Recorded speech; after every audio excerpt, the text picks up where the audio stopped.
Il y a de cela quelques jours, je vous ai parlé d'un vol de véhicules qu'on a subi ici chez Investir au Pays. Et en discutant avec mes collègues, notamment Prince, qui a été au cœur de la transaction avec les bandits, je me suis rendu compte qu'on est en fait en train de parler d'un réseau mafieux.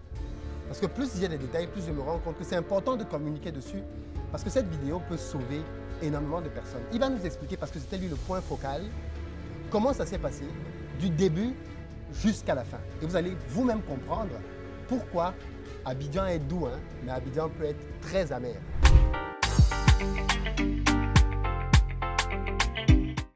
Bonjour Prince. Bonjour monsieur Philippe. Comment ça va? Ça va bien, monsieur. Ok.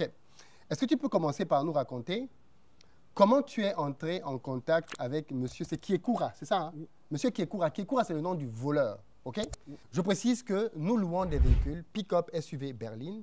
Si vous avez donc besoin d'un véhicule, si vous êtes à Abidjan, si vous arrivez prochainement à Abidjan et que vous n'avez pas l'intention de nous voler, vous pouvez nous contacter au numéro qui s'affiche.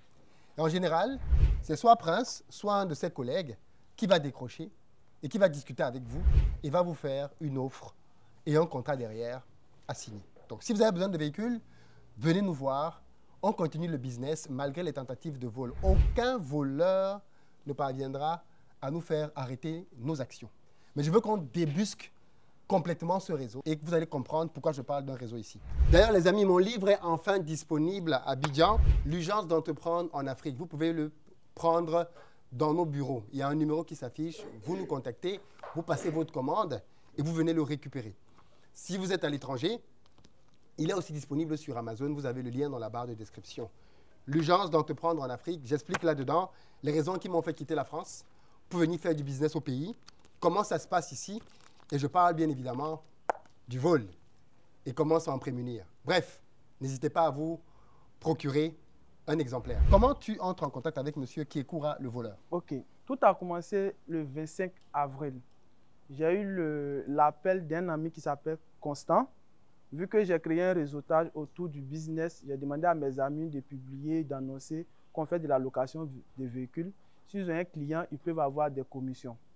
Donc le 25, Constant m'a appelé urgemment pour dire qu'il y a quelqu'un qui veut un véhicule. C'est ainsi qu'on est rentré en contact avec le client. Il nous a donné le rendez-vous le 26. Donc le 26, on est rentré en contact avec le monsieur, on a établi tout. Il a dit qu'il voulait un véhicule de type MG, une SUV. Donc on est allé, on l'a rencontré, on a signé le contrat, tout. Le monsieur a pris la voiture pour un bon nombre de jours. Il a payé cash, même la caution. À la fin de sa location, il m'a appelé pour me dire, ma location est terminée, je veux continuer, 3 jours de plus. Mais viens voir quand même l'état de la voiture. C'est ainsi que le monsieur m'a mis en confiance. Il dit, ah, je suis tombé sur un bon client. Lui, quand même, il m'appelle d'aller voir au moins l'état de ma voiture. C'est ainsi que je me suis rendu à Yopougon. Je suis allé vérifier la voiture, tout. Ce qu'il devait payer pour les jours supplémentaires, il a payé. À la fin, il m'appelle encore pour dire, je vais faire encore 3 autres jours. Voyant qu'il avait sa caution avec moi, mais il m'a dit qu'il n'avait pas l'argent pour me payer. Mais comme il a sa caution, de garder, puisqu'il ne pouvait plus faire des retraits à la banque, d'après lui, d'après son explication. J'ai dit, ok, ça marche. Vu qu'il y a la caution, c'est comme une garantie, donc tu peux faire ta location. Quand il a fini, il nous a appelé pour la récupération et il allait solder le montant restant. Il restait 35 000. À peu près 50 €. Ouais. Okay. C'est ainsi que, moi, n'étant pas disponible, j'ai demandé à Constant d'aller récupérer la voiture. Il arrive, le monsieur nous fait sortir les mêmes mots, qu'il n'a pas pu faire la transaction, mais il voyage. Donc, Constant doit rentrer avec la voiture. Nous, on fait le plein, on fait le lavage, on lui fait le point. Il va nous transférer l'argent une fois qu'il arrive là où il doit partir.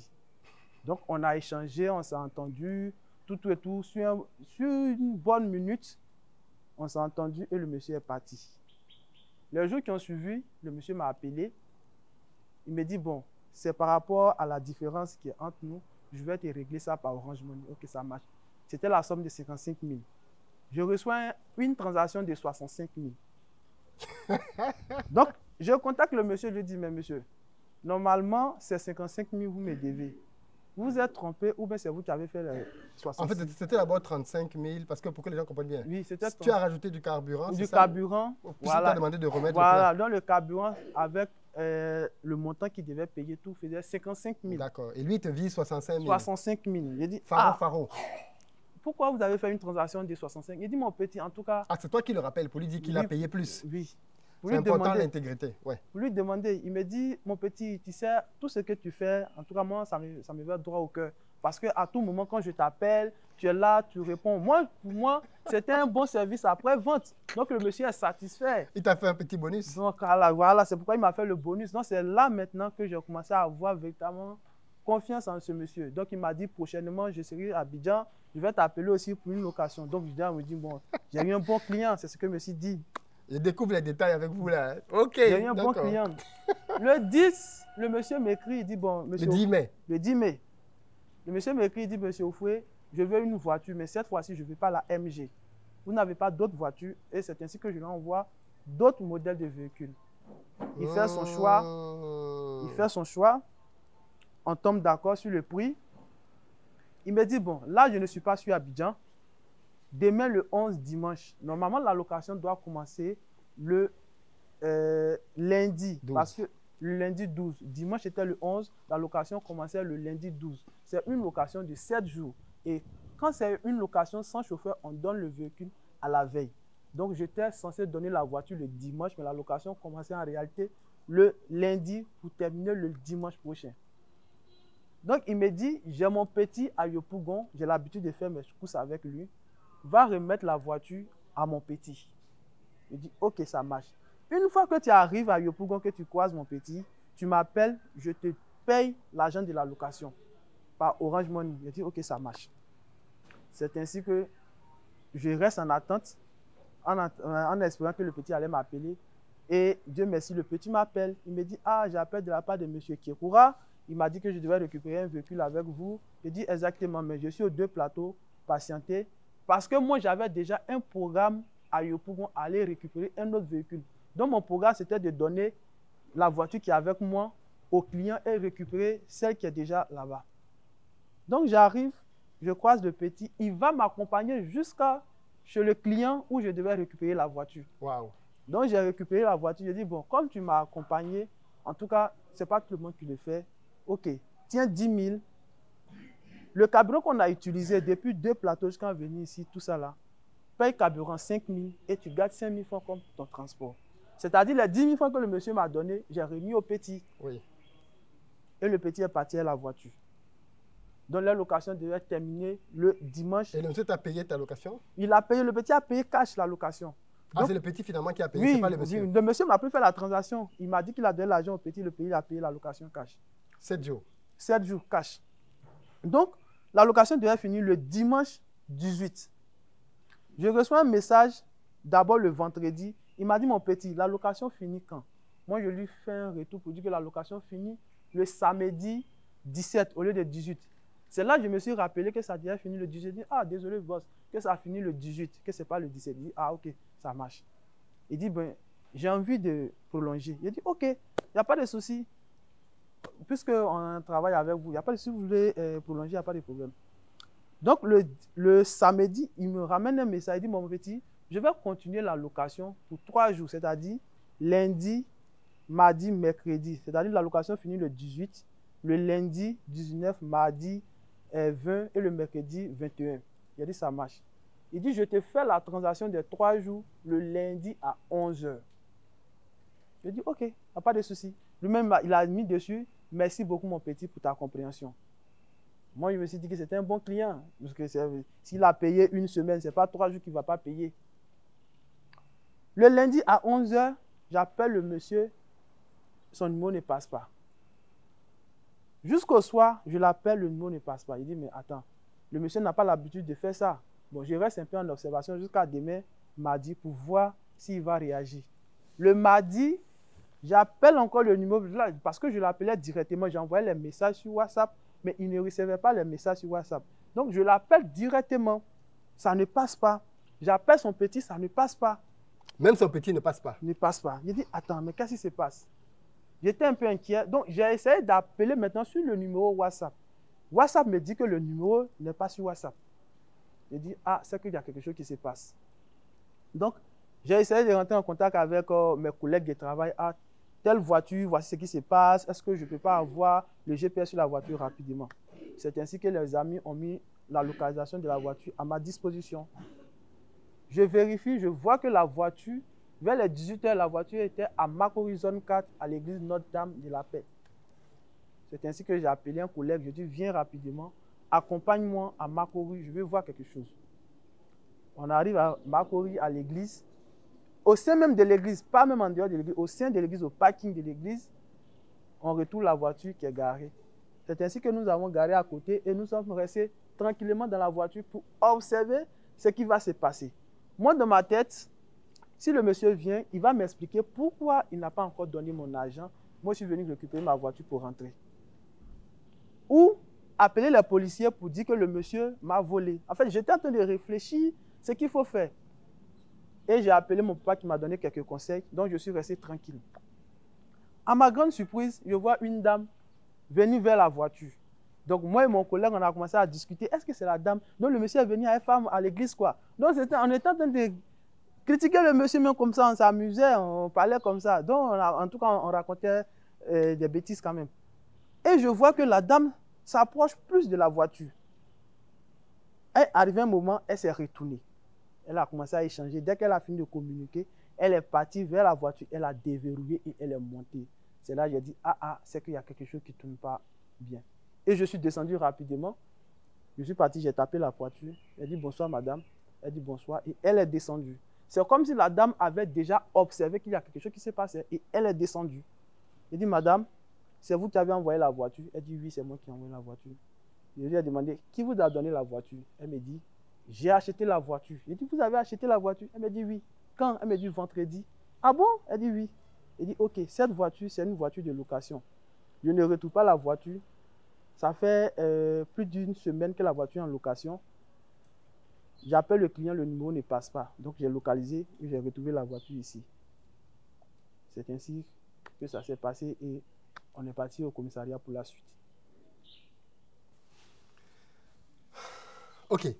Donc c'est à ce moment-là que tu réalises que le monsieur a volé la voiture et il a vendu la voiture.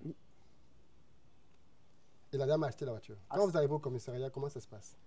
On arrive au commissariat, déjà au poste. À quel moment elle te prend au sérieux? Parce que j'imagine que quand tu viens la voir au début pour lui dire que cette voiture, c'est une voiture de location, comment elle réagit? Déjà, elle était étonnée. Moi aussi, j'avais eu le sang-froid. Je ne l'ai pas agressé, je l'ai salué tranquillement.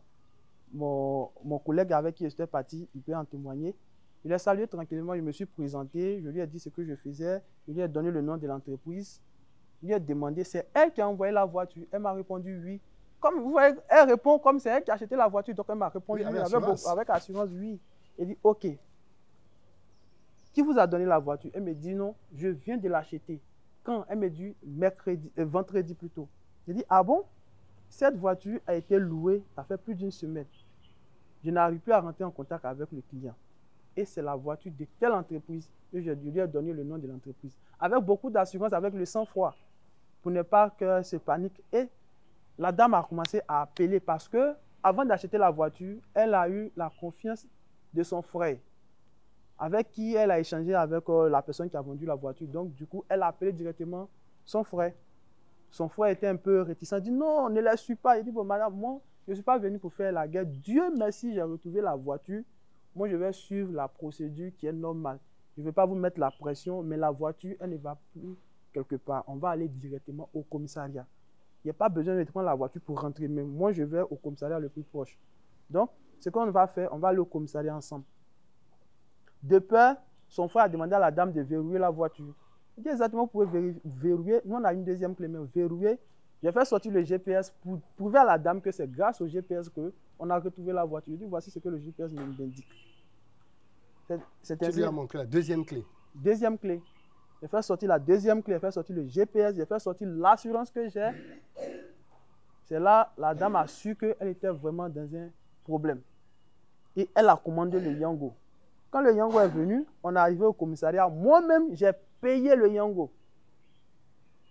C'est elle qui a commandé, c'est moi-même qui ai payé le Yango sans qu'elle me demande. Je pense que tout ce que j'ai fait, la dame a compris réellement qu'elle venait vraiment de se faire arnaquer. Et on est rentré au poste de police. J'étais le premier même à saluer, le premier même à exposer le problème. Et ils nous ont dirigés vers les agents. L'agent nous a reçus. On a fait ce qu'on doit faire avant qu'on nous libère. Et la dame donc dit quoi? Comment elle a connu ces gens? La dame a connu ces gens sur Internet. Elle dit qu'elle a vu une annonce de vente de voitures sur Internet. Donc, elle a échangé avec le démarcheur. C'est ainsi que le démarcheur a mis la dame en contact avec le propriétaire de la voiture et a suivi la vente. Mais elle a, parce qu'il y a une histoire de... Elle a vu l'annonce jeudi Oui. et elle achète vendredi. Oui. C'est quoi cette histoire? D'après elle me dit qu'elle a vu l'annonce le jeudi et elle a finalisé la vente le vendredi. Le lendemain? Le lendemain. Cash, elle a payé. Cash.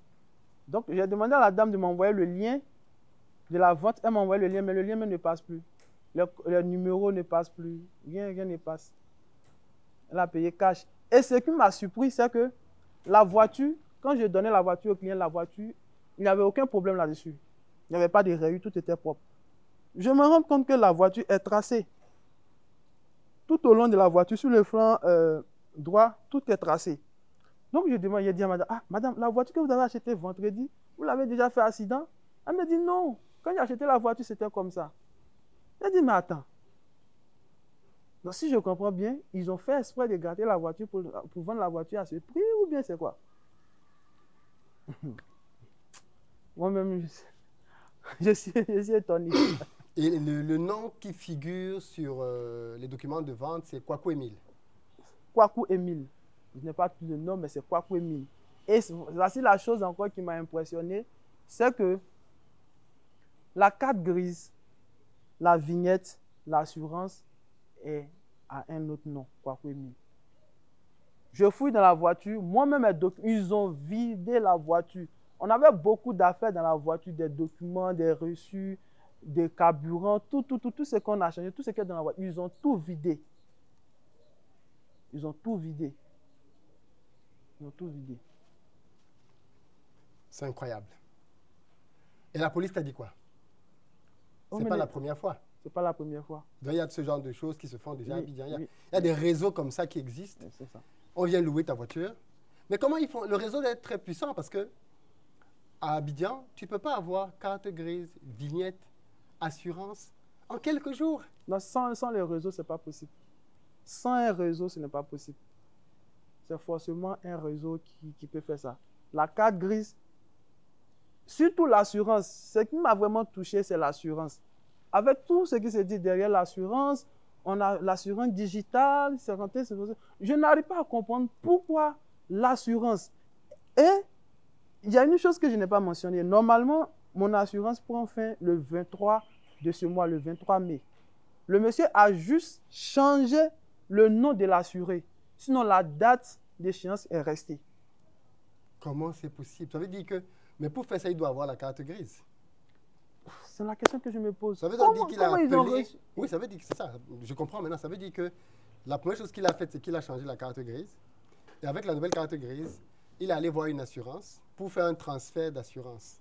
Et dit que je suis le nouveau propriétaire de la voiture, je veux juste changer. Mais ça veut dire que même au niveau de cette assurance-là, il a peut-être un complice. Non, mais le problème, c'est... Oui, ça peut être vrai parce que le nom comment on appelle, de l'assureur est resté.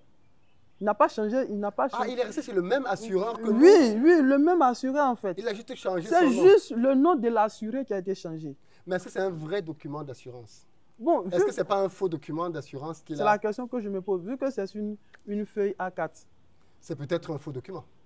Ou il a juste changé son nom. Ça, c'est possible. Mais la carte grise, la vignette. Est-ce que tu as vu la vraie carte grise? J'ai vu la carte grise, j'ai vu la vignette. Tout est au nom original. Bon, je ne suis pas un expert. Tu as vu une photocopie ou tu as vu la carte grise? La carte grise même, la carte grise, la petite carte grise. J'ai vu la carte grise avec la vignette, les deux petites cartes. Mais comme je ne suis pas un expert, je ne peux pas dire que si c'est l'original ou bien c'est... C'est incroyable. En tout cas, il y a un réseau qui sévit dehors. Il y a un réseau dehors. Et Et c'est bon à savoir. C'est dommage. Bon, j'espère que la vidéo va permettre qu'on les retrouve, parce qu'on a fait quand même quelques vidéos pour dénoncer ça. J'espère que ça permettra qu'on les retrouve et qu'ils soient mis aux arrêts. Merci beaucoup. Merci, monsieur. Pour ta contribution.